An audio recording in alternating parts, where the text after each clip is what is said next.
Благодарам, значи ова е еден од амандманите кои што ја опфаќаат сферата на инфраструктура или патна инфраструктура поконкретно.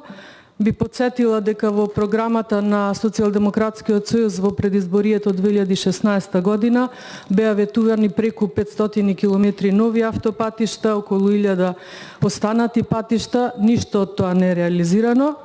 И да, можеби точно за овој проект и беа обезбедени средства преку ЕБРД околу 5 до 6 милиони, но за жал не гледаме или не знаеме дали е започнато со овој проект и до каде е фазата или се средствата истрошени, па сега поради тоа сме приморани јас и колегата Антонио Милошовски вака амандмански да делуваме. Инаку овој износ кој што го бараме 100 милиони денари или преведено околу 1.600.000 евра, морам да направам споредба, рече си колку Луи Витон торбата, помалку од половина од сумата која што за време на вонредната состојба преку уредба се изгласа за исплаќање хонорари на вработените во СЈО, тоа беше 4,6 милиони евра.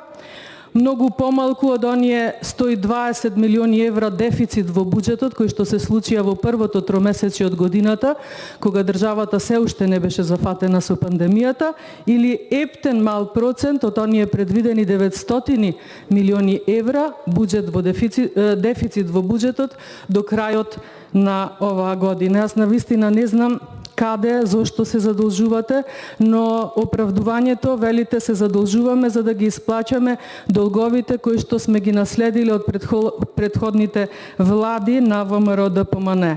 Токму да беше така, колеги, јас мислам дека барем јавниот долг ќе се намалеше, напротив, јавниот долг се зголемува, веќе ја надмина онаа граница на Мастрихтите критериуми, значи сме во една црвена фаза, јавниот долг е преку 60% од БДП, што значи ние сме високо задолжена земја. И навистина не можеме да бидеме ние привилегирана држава како оние високо развиени земји кои што и покрај тоа што се задолжуваат, тие во исто време можат и да генерираат економски раст. Зошто? Затоа што таквите држави со долгот вложуваат во капитални инвестиции. Кај нас противно, се задолжуваме, но апсолутно немаме никаква програма ниту план за вложување во капитални проекти, она што генерално државава може да ја извади од ваков економски колапс. Овој ребаланс на буџетот ќе биде запаметен по тоа дека најмногу или најмалку се вложува во капитални проекти, а тоа е единствениот спас за држава како нашата.